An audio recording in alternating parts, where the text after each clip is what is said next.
easy.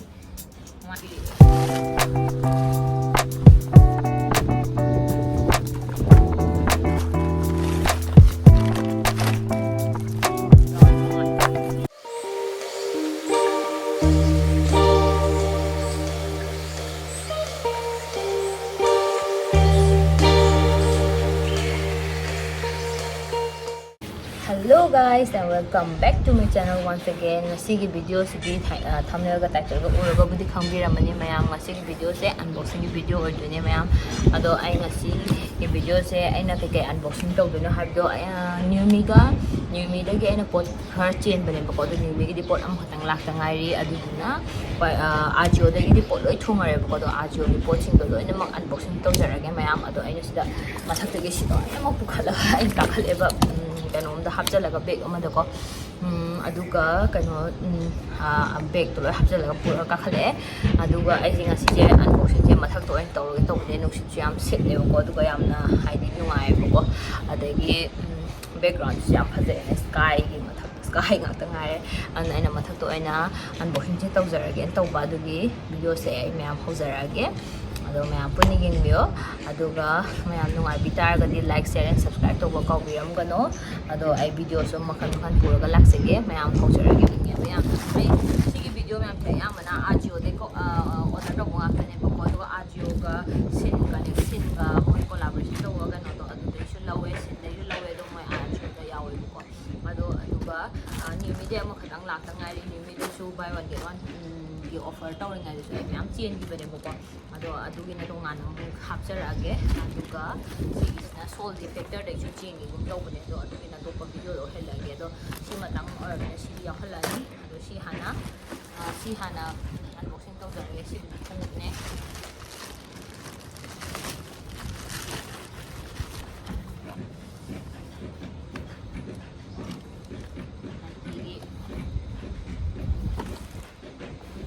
sida pink chingaga na pink chingane ko white daw nice box stick kay do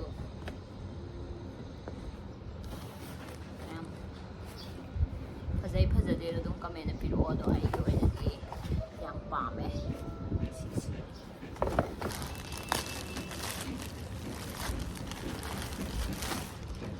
cái chuyện gì em còn rồi u rồi mình thằng này tôi thôi ấy số máy tôi bây giờ là han studio gì anh em video mà năm bữa đó rồi hai cái số máy tôi nó white color giao hình này tôi chỉ thế full là hạt là không rồi đó phi bây giờ xin em phải hết là xin là full chuyện đấy cái chuyện vậy không gì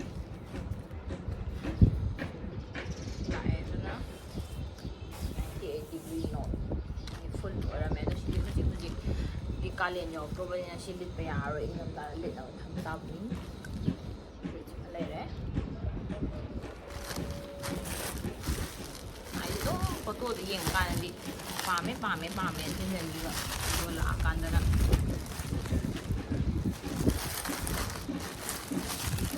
video ko di ko mai na ha ke to re do si na color da maroon color do di rồi bằng AJIO đấy hiện nó nè em khi nào phải bài thì được một chút là suy ảnh ấy chụp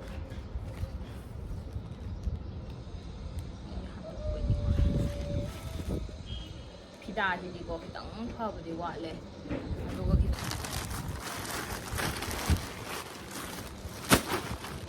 thòng chắc hại cho nó ada new migi ngarang ini yang bakanda ngarang mau lo kayak nanti ngasih ti tong ada tong nanti ngarang mau diam na kan udah lehau kan buy one get one free offer yang tahu kan ya short ne tahu short sih mah bel am tu HP ai bel am tu lagi ni tu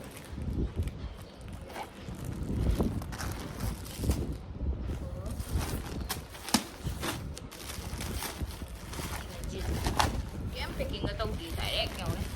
package tu jeans direct kat dalam pun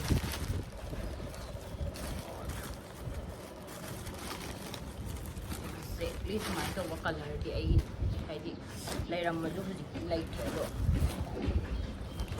ꯖꯤꯟꯁꯦ ꯁꯤ ꯃꯆꯨꯁꯤ ꯖꯤꯟꯁꯁꯦ ꯁꯤꯃ ꯂꯩꯔꯦ white ꯀꯩꯅꯣ ꯑꯣꯏꯕꯅꯤ ꯍꯥꯏꯗꯤ ꯑꯐꯨꯕ ꯅꯠꯇꯦꯕꯀꯣ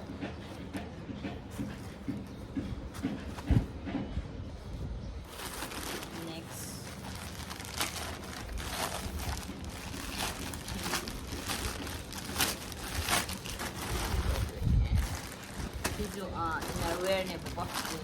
ular ya, macam ya.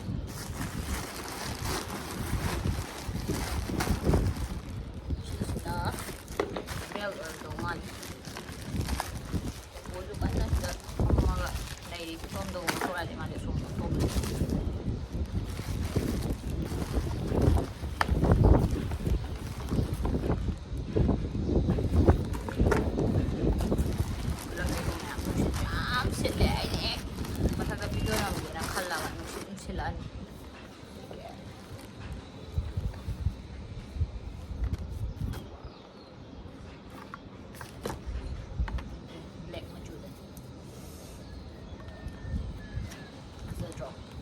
AJIO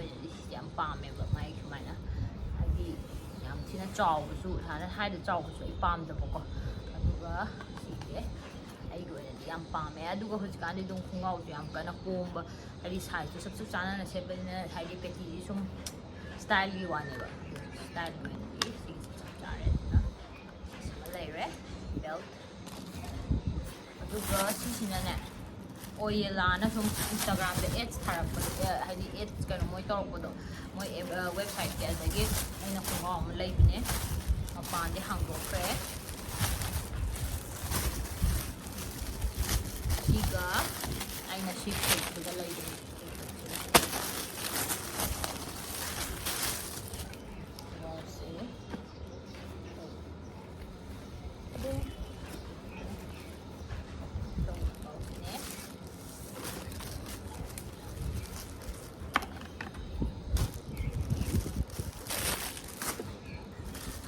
फिरोन से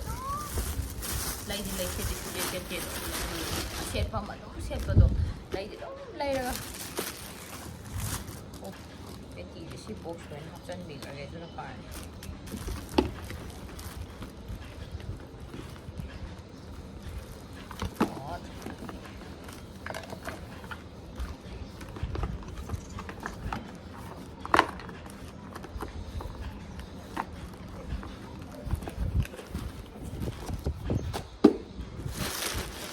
फुल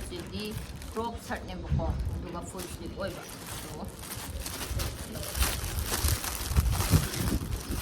सी मैम खिनाबद फमूंग फिरोन चखाई crop shirt crop shirt full sleeve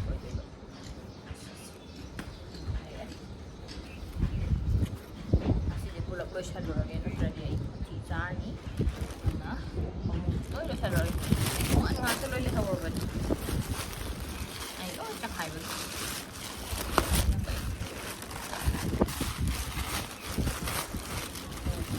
aina court set ama चेंगिबनि लोट नो मात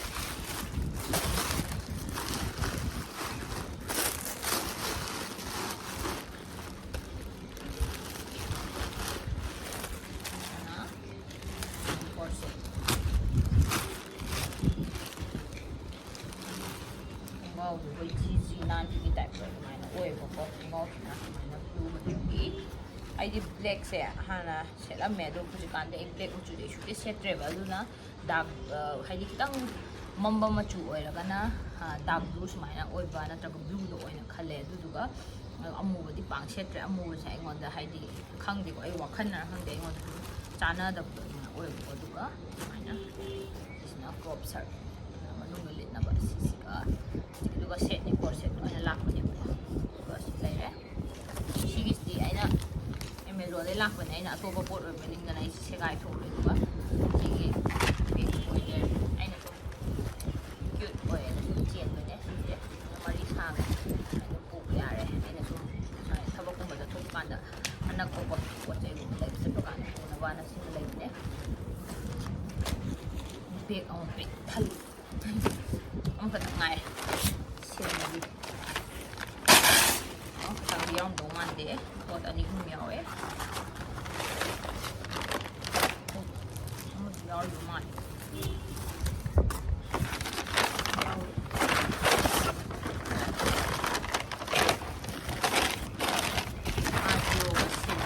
AJIOꯗ ꯌꯥꯎꯕꯅꯦ SHEIN ꯄ꯭ꯔꯗꯛ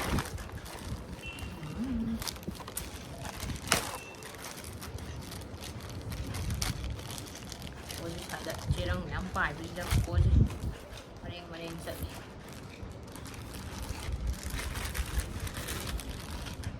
ꯁꯤꯅ ꯀ꯭ꯔꯣꯞ ꯁꯔꯠꯅꯦ ꯁꯤꯁꯤꯃ ꯂꯩꯔꯦ ꯆꯦꯜꯂꯦꯕꯀꯣ ꯇꯦꯡ ꯇꯣꯞꯀꯤ ꯇꯥꯏꯞꯇ ꯁꯤꯁꯤꯃ ꯂꯩꯔꯦ ꯁꯤꯁꯤꯃ sisina crop t-shirt on man blue machudaga chelame isi khanna ni ba lairam dai ni ko duga la khanna duga pamroy duga litara oh sigi dum spider fazai yakser spider brooklyn hai mana sigi crop t-shirt chi ma lai re sin lagi how much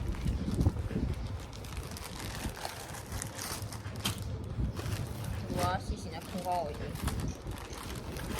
iki kale set ba yang noi ni pera suit pai bai dai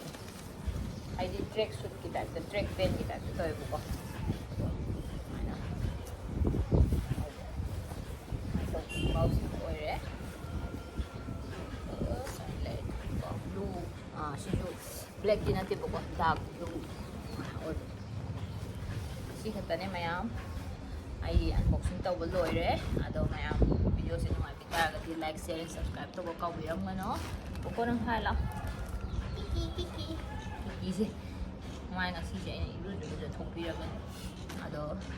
mayam video se matang de losenjarage thank you so much for